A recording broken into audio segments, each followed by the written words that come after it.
గత 2014-19లో నేను ఈ రాష్ట్రంలో మంత్రిగా ఉన్నప్పుడు ఈ విఆర్ హై స్కూల్ పైన ఒక college 11th class 12th class start చేసాం. అది రెసిడెన్షియల్. ఒక 300 మందిని తీసుకునేవాళ్ళం. ఒక 150 మంది నెల్లూరు వాళ్ళకి, ఒక 150 మంది బయట వాళ్ళకి కూడా ఆపర్చునిటీ ఇచ్చాం. అద్భుతంగా రిజల్ట్స్ ప్రొడ్యూస్ చేశారు. ఎంతోమంది స్టూడెంట్స్ ఐఐటీలో, ఎన్ఐటీలో, IIITలో, బిట్స్ పిలానీలో, డిఫరెంట్ స్టేట్ యూనివర్సిటీలో జాయిన్ అయ్యారు. అప్పుడప్పుడు అక్కడక్కడ వచ్చి అప్పుడుతుంటారు. ఎలక్షన్ అప్పుడైతే 5-6 మంది వచ్చారు. మేమంతా ప్రచారం చేస్తాం సార్ అని. పేదలు నిరుపేదల కోసం రెసిడెన్షియల్ పెట్టాం.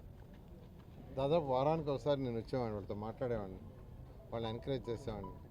కానీ గత ప్రభుత్వం దాన్ని నిర్విరామం చేసేసి హాస్టల్ గిస్టల్ అన్నీ తీసేసింది. పేద ప్రజలు, పేదవాళ్ళు ఎంతోమంది ఉన్నారు. వాళ్ళకి ఒక మంచి ఎడ్యుకేషన్ ఇవ్వాలని నారాయణ ఇన్స్టిట్యూషన్ నుంచి స్టాఫ్ పెట్టా. నారాయణ ఎడ్యుకేషన్ ఇన్స్టిట్యూషన్ నుంచే ఐఐటీ చెప్పే maths, physics, chemistry, botany, zoology నేనే ఫ్రీగా ఇచ్చా. జీతాలు నారాయణ ఇన్స్టిట్యూషన్ ఇచ్చాం. ఎందుకంటే నెల్లూరులో పుట్టి పెరిగినందుకు ఈ రాష్ట్రం, ఈ దేశంలో ఎడ్యుకేషన్ ఇన్స్టిట్యూషన్స్ని ఎంతో ఉన్నత స్థితికి నారాయణ ఇన్స్టిట్యూట్స్ తీసుకుని ఈరోజు మంత్రిని అనే ఉద్దేశంతో ఆ రోజు పేదల కోసం చేశారు. కానీ గత ప్రభుత్వం నిర్విరామం చేసి హాస్టల్స్ తీసేసి దిక్కుముక్క లేకుండా చేశారు. అయితే మొన్న ఎలక్షన్స్ ముందు నేను అందరికీ చెప్పాను ప్రజలకి, మళ్ళా అదే విఆర్ హై స్కూల్లో ఒక చక్కటి స్కూల్ స్టార్ట్ చేస్తే సారి చక్కటి స్కూలు, నర్సరీ నుంచి ఇంటర్మీడియట్ దాకా, nursery to intermediate day scholars అయితే పేదల నిరుపేదలకు 2000 మందికి స్టార్ట్ చేస్తానని చెప్పాను. ఈరోజు పెన్నా రివర్ కట్ట మీద కావచ్చు, సర్రేపల్లి కాలువ కట్ట మీద కావచ్చు, జాఫర్ కెనాల్ కట్ట మీద కావచ్చు, అనేక స్లమ్స్లో ఉండే పేదలు నిరుపేదలు ఎంతోమంది ఉన్నారు. కొంతమంది తల్లులు ఆ పాచి పని చేసుకుంటూ ఉన్నారు. స్కావెంజర్స్, స్వీపర్స్, వాళ్ళకు వచ్చేది అంతంత మాత్రం. అయితే వాళ్ళందరూ కూడా కోరుకుంటుంది వాళ్ళ పిల్లవాడు ఉన్నత స్థితికి పోవాలని. ఒక కలెక్టరు, ఒక డాక్టరు, ఒక ఇంజనీరు, ఇలాంటి ఒక సైంటిస్టు, ఒక పోలీస్ ఆఫీసర్ కావాలని. కానీ వాళ్ళకి ఆపర్చునిటీ తక్కువ. ఆ ఆపర్చునిటీ కల్పించడం ప్రభుత్వం బాధ్యత. అందుకే మన ముఖ్యమంత్రి గారితోనూ, విద్యాశాఖ మంత్రి లోకేష్ గారితో నేను మాట్లాడా.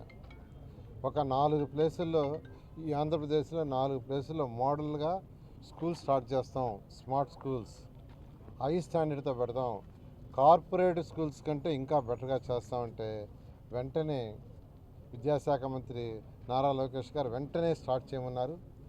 నేను చెప్పాను, గతంలో ఇలా చేశాను సార్, ఆ బిల్డింగ్స్ ఖాళీగా ఉన్నాయి, అక్కడ స్టార్ట్ చేస్తామంటే ఇమ్మీడియట్గా స్టార్ట్ చేయమన్నారు.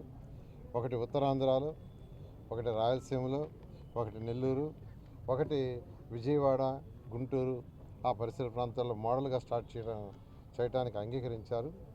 ఆ ఉద్దేశంతో ఈరోజు ఈ విఆర్ హై స్కూల్ ఏదైతే ఉందో, ఇదే స్కూల్లో నేను చదివాను, పక్కన ఇదే కాలేజీలో చదివా. 1972 10th క్లాస్ ఇక్కడే రాశాను. 1977 పక్కన డిగ్రీ ఇదే కాలేజీ నుంచి రాశాను. ఈరోజు జేసీ గారు యాక్చువల్గా ఈ క్యాంపస్ మొత్తానికి ఇన్ఛార్జి, వారిని మున్సిపల్ కమిషనర్ తీసుకొచ్చాను. ఇమీడియట్గా రేపు నుంచి ఇదంతా క్లీన్ చేసి రూమ్లంతా ఎలా చేస్తే ఇవంతా ఒక హైజీనిక్ వాతావరణంలో హైటెక్గా ఉంటుందో స్టడీ చేయమని చెప్పాను. నెక్స్ట్ టైం వచ్చినప్పుడు మళ్ళీ వాళ్ళతో కూర్చొని దాని మీద ఇన్స్ట్రక్షన్ ఇచ్చి ఇమీడియట్గా వర్క్ టేకప్ చేస్తాం. మార్చి 31 లోపల వర్క్ కంప్లీట్ చేసి అన్ని క్లాస్ రూమ్లకి చక్కటి ఇంటరాక్టివ్ బోర్డు ఇస్తాం. అన్ని ఆల్ క్లాస్ రూమ్స్ ఆ విధంగా యాక్చువల్గా high quality of teaching, high quality of education ఇవ్వటమే ధ్యేయం. ఆ విధంగా ముందుకు పోతామని తెలియజేస్తాం. అంటే ఇక్కడ జరిగే ఎక్స్పెండిచర్ అంతా మున్సిపాలిటీ బేర్ చేస్తుంది. బట్ ఎడ్యుకేషన్ డిపార్ట్మెంట్ యాజిటీస్గా వాళ్ళ యొక్క షెడ్యూల్, వాళ్ళ ఎగ్జామ్స్ అన్ని డిఓ కంట్రోల్లో ఉంటాయి. అల్టిమేట్గా అటు డిఓ గారు, ఎడ్యుకేషన్ డిపార్ట్మెంటు, ఇటు మున్సిపల్ శాఖ. ఎందుకంటే ఇన్ఫ్రాస్ట్రక్చర్ అవన్నీ చేయటం మాత్రం మున్సిపల్ శాఖ చేస్తుంది.